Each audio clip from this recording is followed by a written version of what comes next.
Halo para pengguna internet, dimanapun, kapanpun kalian berada. Jadi tadi saya baru membaca buku Bicara Itu Ada Seninya. Jadi ada beberapa ilmu yang saya dapatkan dan sudah saya tulis dan akan saya bagikan kepada kalian semua. Buku ini dibuat oleh Oh Suyang. Bukunya bisa kalian beli dimanapun marketplace yang menjualnya.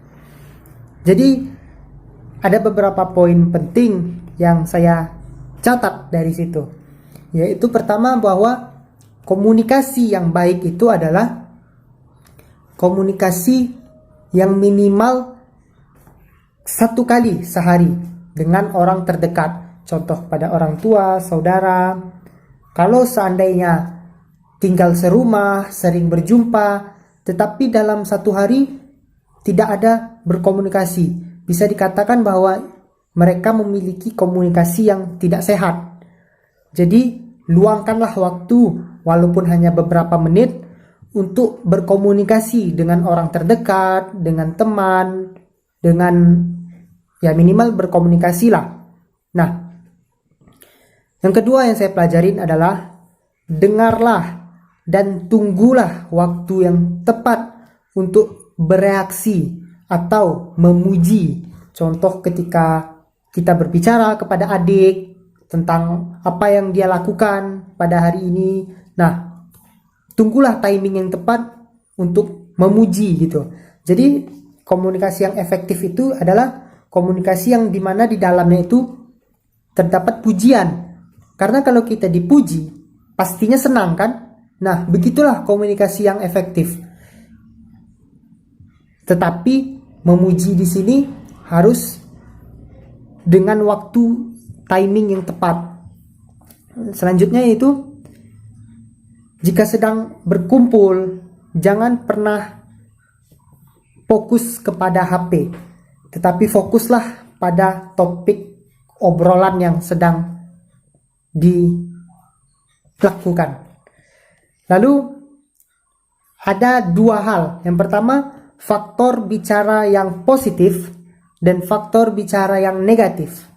Kita mulai dari yang positif, yaitu menggunakan panggilan yang diinginkan, bukan hinaan. Contoh misalnya dia gendut ini, kita panggil, "Oi, Dut." Nah, oke lah, mungkin dia nggak marah gitu kan. Tetapi dalam isi hatinya, kita kan nggak tahu. Nah, oleh karena itu, hati-hatilah. Carilah panggilan-panggilan yang memang dia sukai atau tidak membuat dia tersinggung gitu ya. Nah, yang kedua adalah menyapa. Menyapa ini sangat penting dalam berkomunikasi. Bayangin kalian saling bertemu tetapi tidak saling sapa menyapa. Nah, bisa dikatakan kalian tidak memiliki komunikasi yang efektif gitu ya. Jadi sapalah, minimal siapalah namanya itu Rifki. Rifki, apa kabar gitu kan, gimana kerjaan bro. Nah, minimal sapalah gitu kan. Selanjutnya itulah adalah kalau berdebat. Nah, komunikasi ini pentingnya ketika kita berdebat. Tujuan kita debat itu bukanlah untuk memenangkan ego kita sendiri, tetapi jadikanlah tujuan debat itu sebagai mencari jalan tengah untuk mencapai kesepakatan bersama. Nah, itu juga penting. Karena kalau sesama-sama ego nih, si A dan si B punya pandangan yang berbeda. Yang si A egonya tinggi, si B egonya tinggi. Debat, gak setuju. Ya udah, besoknya musuhan itu.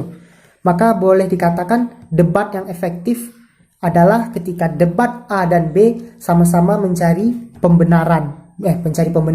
Mencari jalan tengah dan mencari kesepakatan gitu ya. Yang selanjutnya poin yang saya tangkap adalah mendengarkan cerita atau pembicaraan orang lain sampai selesai.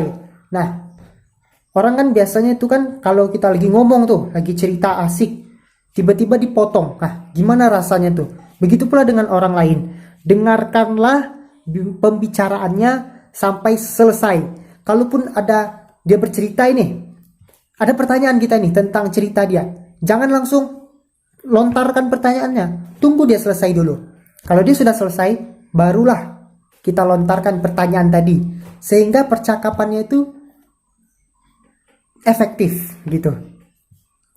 Lalu tunjukkan reaksi bahwa kita mengerti apa yang dikatakan oleh orang tersebut. Ya, reaksi gimana lah yang menunjukkan bahwa kita itu mengerti apa yang dia katakan. Lanjut, faktor negatif dalam percakapan, yaitu pertama adalah di dalam percakapan tersebut terdapat kalimat sindiran, ejekan yang kasar lah pokoknya gitu ya. Lalu membanding-bandingkan. Nah, paling sering itu. Coba kalian bicara sama orang, tiba-tiba orang tersebut membandingkan kalian dengan orang lain. Gimana perasaan kalian? Gak enak kan? Begitu pula ketika kalian yang berbicara kepada orang lain. Jangan pernah membandingkan orang lain, karena itu sangat tidak mengenakkan. Yaitu bohong.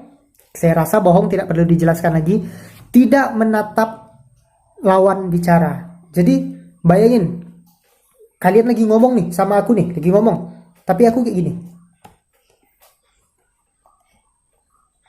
Nah, gimana rasanya tuh?